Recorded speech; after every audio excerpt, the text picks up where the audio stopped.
Our world is full of the unexplainable. And if history is an open book, all of these amazing tales are right there on display, just waiting for us to explore. Welcome to the Cabinet of Curiosities.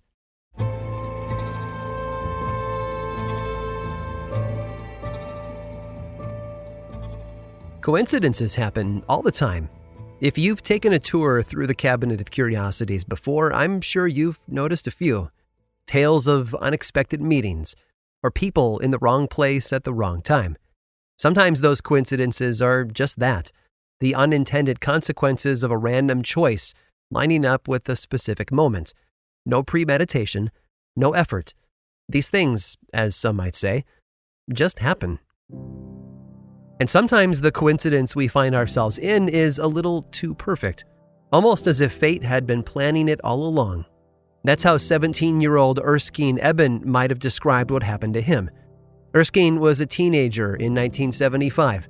He went to school, hung out with his friends, and he swam in Bermuda's shimmering blue water every day. You know, usual teenager stuff. Okay, maybe not exactly typical, because Erskine lived in Bermuda, a group of islands often thought of as paradise. White sandy beaches, water so clear you can see straight to the bottom, and more than 300 shipwrecks lying beneath the waves. Yes, Bermuda is also home to one of the most mysterious and dangerous parts of the eastern seaboard, the Bermuda Triangle. But to the locals and thousands of yearly tourists, Bermuda is merely a beautiful collection of beaches and British history. But it's definitely not like other places. Sure, people drive cars to get from point A to point B, but almost everyone travels by bus, bicycle, taxi, or in Erskine's case, moped. A zippy little two-wheeler that allows citizens and tourists alike to navigate the island's narrow streets with ease. On July 21st, Erskine had been riding through the city of Hamilton, a British territory situated along one of Bermuda's main ports, lined with colorful homes and shops along its wide roads. Summer was a busy time to be out and about on the island, and that meant that the roads were crowded. For a tourist, that can be a frustrating thing. But Erskine was not a tourist. No, he was a local. He'd lived there his whole life and knew what to expect from the vehicles that whizzed by him each day. However, on this day, Erskine ran into some unfortunate luck. To be more specific, a bit of bad luck actually ran into him, in the form of a taxicab. On an island known for its high rate of traffic fatalities, Erskine became one of the 26 automotive deaths reported in 1975. We don't really know what caused the accident. We don't know whose fault it was or what sort of mistake the drivers made. Maybe Erskine was in the wrong place at the wrong time, or maybe it was the cab driver who slipped up. We don't have answers to a lot of the questions we might want to have answered. All we know is that Erskine collided with the taxicab as they both reached the intersection. He was thrown from his scooter and died a short while later from his injuries. Like I said, there are a few details we don't know about this accident, but there are other details that we do know, and they are eye-openers, to say the least, because this wasn't the first time this taxi driver had been involved in an accident. 1 year earlier, almost to the day, in fact, the exact same taxi driver passed through the exact same intersection, colliding with another vehicle. Even more bizarre, the cab's passenger in both accidents was the exact same person, which should take the award for the most amazing coincidence ever. And it would in any other story. But not this one. Because the victim in the earlier accident had also been a young man riding the very same moped. Not the same model or color. The exact same moped. It was all just too much of a coincidence to fathom. Yet it happened nonetheless, which is why it's so memorable and so fascinating. The same cab, the same passenger, the same driver hitting two men riding the same moped 1 year apart. Some might call it a coincidence, but others see it as something bigger. Some might even call it a curse. Why? Because Erskine Eben actually knew the first man to die. Very well, in fact. You see, his name was Neville Eben, Erskine Eben's brother.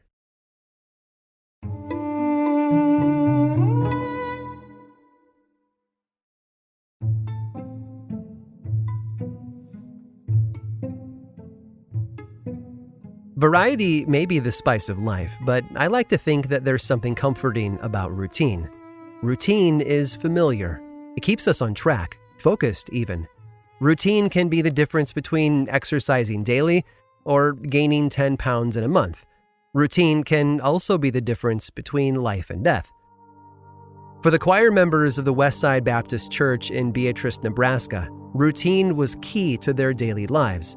Every Wednesday afternoon at 4:30 p.m., Reverend Walter Klempel would light the furnace so the church would be warm enough when practice started. He'd go home, enjoy dinner with his family, and then he, his wife, and his daughter would go back to the church at 7:15 p.m. for choir rehearsal. And every Wednesday at 7:25 p.m., Mrs. F.E. Paul, the director of the Westside Baptist Choir, would begin practice for the 14 other members who had arrived at 7:20. This had been their routine every single week for years, until the Wednesday of March 1st, 1950, that is. On that day, Reverend Klempel lit the furnace just as he'd done every Wednesday afternoon prior. Furnaces don't always stay on, however. They run for a time and fill the space with heat until the desired temperature is reached. Then they shut off and wait for the chill to return and begin the process all over again. But when Reverend Klempel turned on the furnace that afternoon, he was not aware of the broken gas pipe behind the church. He had no idea that when he turned on the furnace, he was filling the church with natural gas rather than heat. The Reverend went home as usual. He relaxed for a little while before he, his wife, and his daughter enjoyed their supper together. Afterward, his daughter changed out of her school clothes and into a dress her mother had ironed earlier. Then, all three Klempels bundled up against the chilly pre-spring air for a walk to their weekly choir practice. At 7:25 p.m., the furnace started up once more. The gas had been building up inside for hours, working its way into every nook and cranny of the modest church. The gas ignited in a fiery blast that shattered every window in the building and sent the walls flying outward. The roof collapsed straight down over where the choir stood during practice. The explosion even took out a local radio station. Firefighters quickly arrived to put out the blaze, and once the fire had been extinguished, there was the task of recovering remains. Except there weren't any. Reverend Klempel's daughter had spilled something on her dress that evening. Her mother ironed a new one for her to wear, which kept the family home much later than anticipated. They were still at home when the church exploded. Choir member LaDonna Vandergrift always arrived to practice early, but on that night, the high school sophomore had been stuck on a particularly tricky math problem as part of her homework. Rather than give up and head to rehearsal, she decided to stay home and finish the problem first. The choir's pianist, Marilyn Paul, was supposed to be at the church by 6:45 p.m., but she'd fallen asleep after dinner. Her mother, also a choir member, woke her up at 7:15, and the two of them never made it to practice. Every member of the Westside Baptist Church choir had a reason for being late that night, from car troubles to feeling under the weather. Not a single one was in the church when the explosion happened. The choir had never experienced such a night.